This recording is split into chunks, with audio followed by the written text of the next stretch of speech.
Yo, it's your boy MM2K back again with a special edition of the medicine today.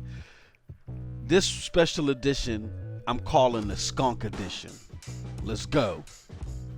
All right. You're probably sitting there thinking to yourself, MM2K, why is you calling this the Skunk edition, man? You bugging. Here's why. Every single subject matter that I'm talking about today is relative to one of the most skunkiest, foul, no good, low down, dirty company in the game today. And those is your boys, Activision or Vivendi. You know what I'm saying? So let's break it down. First story. EA debacle with the slightly mad company. You probably heard about this. You probably heard about this courtesy of my man, my fellow brethren, King's Blood, Garrett. You know what I'm saying? At King's Blood Gaming. You know what I'm saying? I got a link to his article. It's wonderful. You got to check it out on his channel. You probably heard of this story courtesy of him, you know, where EA has signed on the slightly mad company behind the Project Cars 2. You know what I'm saying? They did an interview where they exposed a lot of things that happened with EA. Now here's what was going on. EA was up to some foul stuff, alright? They tried to, in a backhanded way, steal the technology that Slightly Mad Studio had, as told by their head in Bell. Now they were hired to do Need for Speed. This is how this all started. They were hired to do Need for Speed 3 with EA. EA dropped $1.5 million in the duffel bag and said, yo, let's get this rolling. Ian said, okay, that's what's up. He hooks up his crew with bonuses from that $1.5 million and, you know, gets them ready and squared away to do some work on the Need for Speed 3. You know what I'm saying? Then all of a sudden, EA comes out of nowhere, slices the deal, said, you know what? Forget it. There won't be no Need for Speed 3. And in addition to that, because y'all out of work, because this is what y'all all slaughtered yourselves to do, tell your crew before they try to go get new jobs, they need to call us. You know what I'm saying? And even in that event, they was able to poach some people from Ian and his crew. You know. Now, luckily, Ian and Slightly Mad Studio was able to bounce back. You know what I'm saying? And they were able to become a good company and do, you know, Project Cars and some other things. You know what I'm saying? But he just lays it out, and he specifically says, he names names, and he said this was all an attempt for EA to try to steal the technology. And my man names names too. You know what I'm saying? And says basically that EA tried to F them. He said he hates them. He don't want nothing to do with them dudes in so many words. You know, he said their relationship is over. It's done. You know what I'm saying? Now, this is foul. EA, this is definitely foul. But here's the thing. And you probably sitting there thinking to yourself, MM2K, you want something, man. What does this got to do with Activision? Well, you know, I was rapping with my broadband bullies, brethren, and this is what inspired this whole segment. You know what I'm saying? This whole episode here, the skunk episode. And I was saying, as foul as this is, the foul crown goes to Activision Blizzard all day. You say, well, how is that? After something like this, and EA has been voted the worst company to work for and all this other stuff year after year. Here's the thing, man. Skunk Crown goes to Activision still for the millennium. CEO of Activision Blizzard, I'm going to put the link down here at the bottom. In 2010, said that the company's goal was to get gamers to pay for cutscenes. Yes, cutscenes. We talking about cutscenes. Cutscenes.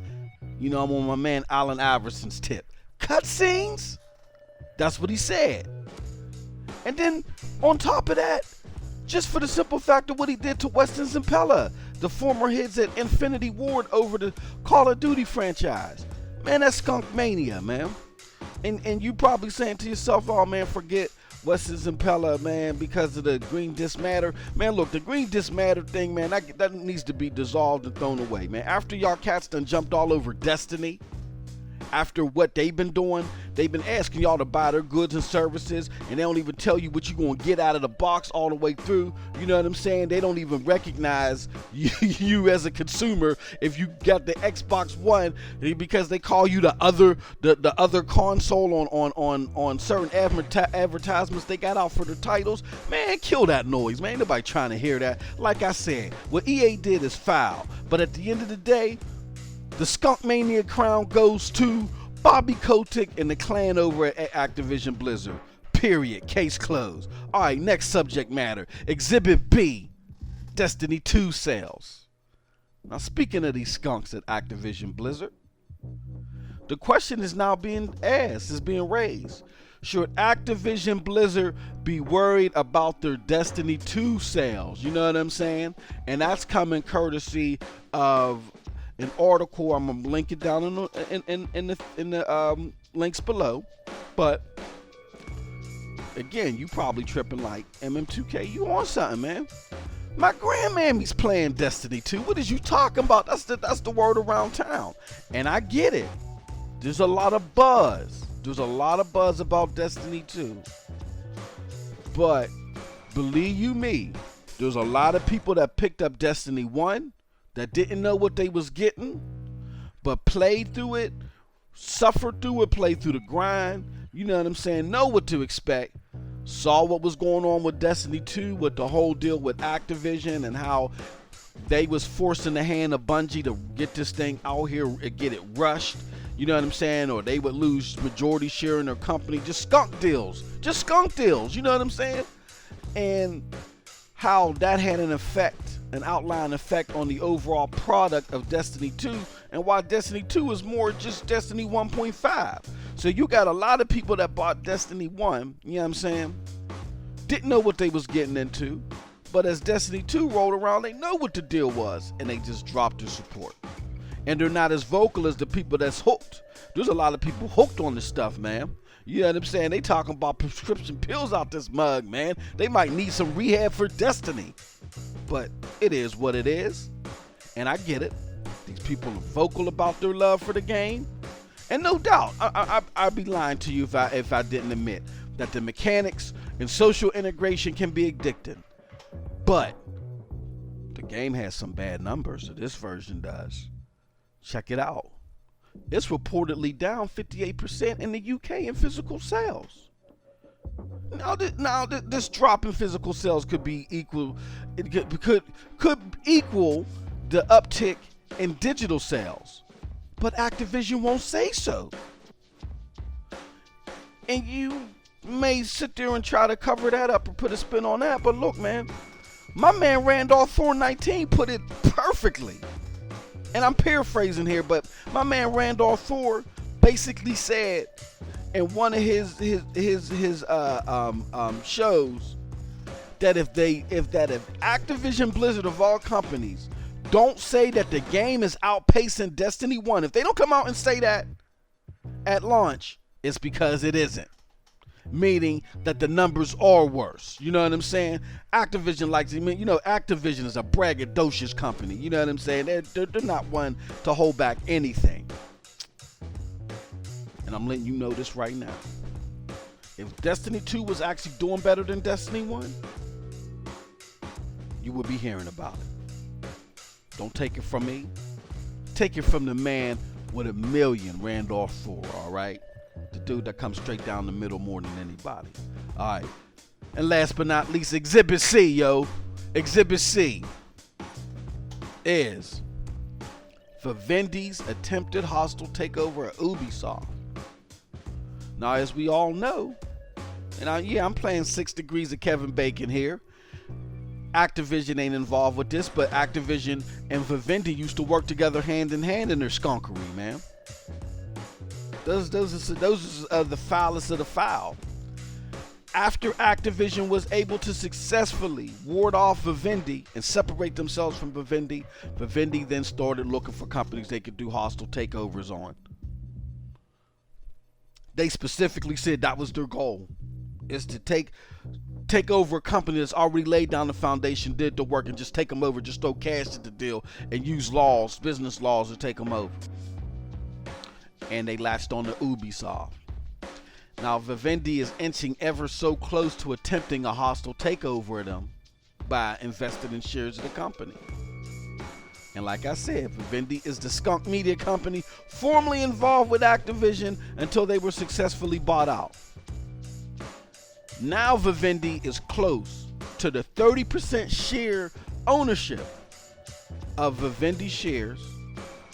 And that is, once you get to 30% under French law, you gotta attempt a hostile takeover under French law. Now, as a result of this, and in lieu of this, Ubisoft continues to put in measures to internally try to block these efforts. They also continue to do stuff in the social space, outreach with the We Are Ubisoft videos, warning the public and the consumers of this issue. But here's the thing, man. It's not looking good. Under French law, it doesn't look like there's much Ubisoft can do, man. I mean, Yves, the CEO, the current CEO, Yves is trying, man. He's trying hard. And I want everybody listening to be aware that if Ubisoft falls victim to Vivendi, this would be horrible for gaming, yo. Look, Ubisoft is one of the most innovative companies out there right now. And people try to knock them. I mean, you can't really knock them for much. People knock them for Assassin's Creed and running that into the ground, they say.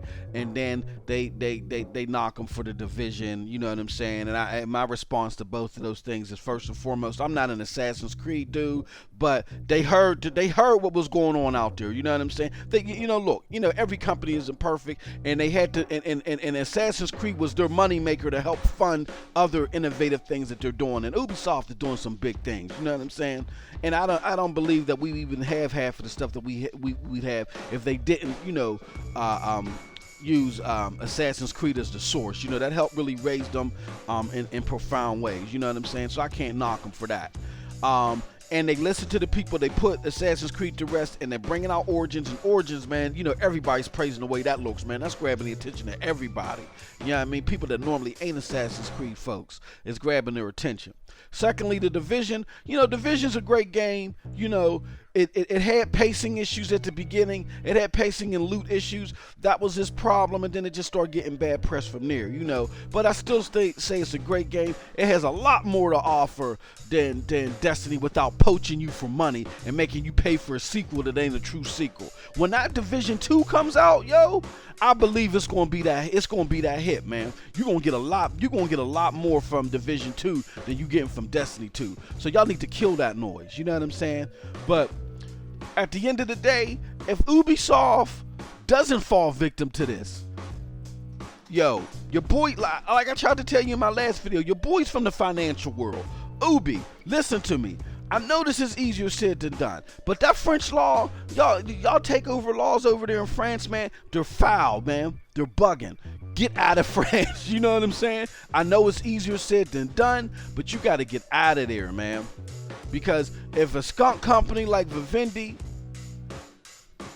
gets majority control of one of my favorite publishers, Ubisoft, out of one of the ones that's doing it right, innovation in gaming, man, is going to be just trash. Just trash. And that's for real. And that's your medicine for today. You know what I'm saying? I want to thank you again for listening, giving me your ear. I hope you enjoyed the content. As always, follow your boy. Hit that like and subscribe button. Hit that subscribe button.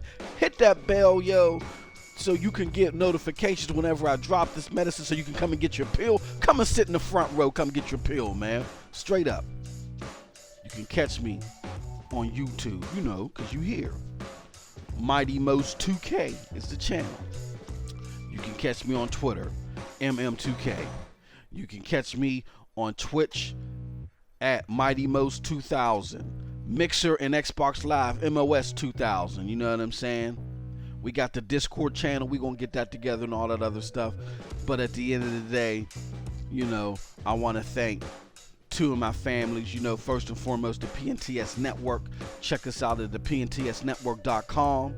you know, where I'm rocking it right now with your boy TRS at Scram Punks on Twitter. You know what I'm saying? My PNC, my right hand man. We doing Scram Punks on Thursdays right now. We're in the pilot stage, but we're gonna let you know the official day. We're gonna change some things up a little bit, you know, so check us out on PNTS Network.